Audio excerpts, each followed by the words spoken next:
করে রায় দিয়েছিলাম। তার ফ্যাক্টস তো আপনাদের মাধ্যমে প্রকাশিত হয়েছে, আমাদের মাঠ পর্যায়ে তথ্য প্রকাশিত হয়েছে। যে বাংলাদেশ আওয়ামী লীগের নেতাকর্মীরা স্থানীয় পর্যায়ে নির্বাচনে সক্রিয়ভাবে অংশগ্রহণ করেছে, অন্য দলের সাথে যুক্ত হয়ে অন্য দলে যোগদান করে, অন্য দলের প্রচারণায় অংশগ্রহণ করে, জয় বাংলা স্লোগানের সাথে ধানের শীষ বা দাঁড়িয়ে পাল্লায় ভোট দিন এই স্লোগান দিয়ে কিন্তু তারা অংশগ্রহণ করেছে, নেতা কর্মীরা সেটা করেছে।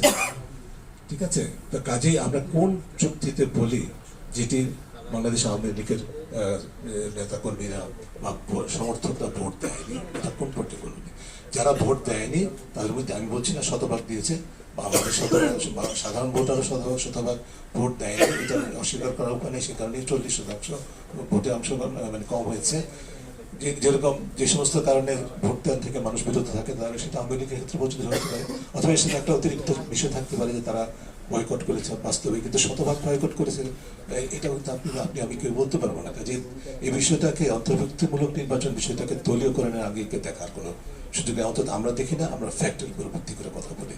আমরা মনে করি, আমি রিপিট করছি, আমরা মনে করি যে এটা গ্রহণযোগ্য মাত্রায় সুষ্ঠু, নিরপেক্ষ, প্রতিযোগিতামূলক, অংশগ্রহণমূলক এবং অন্তর্ভুক্তিমূলক নির্বাচন হয়েছে। আওয়ামী লীগের ভূমিকাটা ছিল একদিক থেকে নির্বাচনকে প্রতিহত করার মাধ্যমে নেতিবাচক ভূমিকা, অন্য দিক থেকে নির্বাচন অংশগ্রহণ করে তাদের ভোটাধিকার চর্চা করার ভূমিকা, বুঝেই হয়েছে।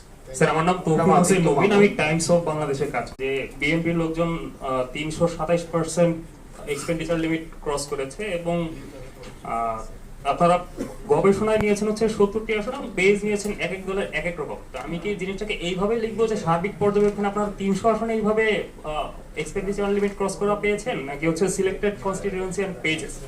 এইটা হচ্ছে একটা। আর আমার সেকেন্ড কোশ্চেনটা হচ্ছে, বাংলাদেশের বর্তমান পরিস্থিতিতে আসলে ভোটার প্রতি 10 টাকা এক্সপেন্ডিচার লিমিট, এইটা কি মানে ঠিক কিনা বাস্তবতা বিবেচনায়? যদি ঠিক হয় তাহলে ইলেকশন কমিশন কেন সেটাকে আটকাতে পারলো না, এবং যদি ঠিক না হয় এটাকে হচ্ছে রিভিউ এর প্রসেসে কেন নেওয়া হলো না? আপনার প্রথম প্রশ্নে জবাব বলবো যে আমাদের এটা যে 70টি আসনের কথা আপনাদেরকে প্রতিবেদন স্থায়ী পর্যায়ের তথ্য সংগ্রহের মাধ্যমে যে চিত্রটা তুলে ধরা হয়েছে, সেটা কিন্তু এই ধরনের গবেষণার যে বৈজ্ঞানিক ভিত্তি আছে, যার উপর ভিত্তি করে এই ধরনের আসন যে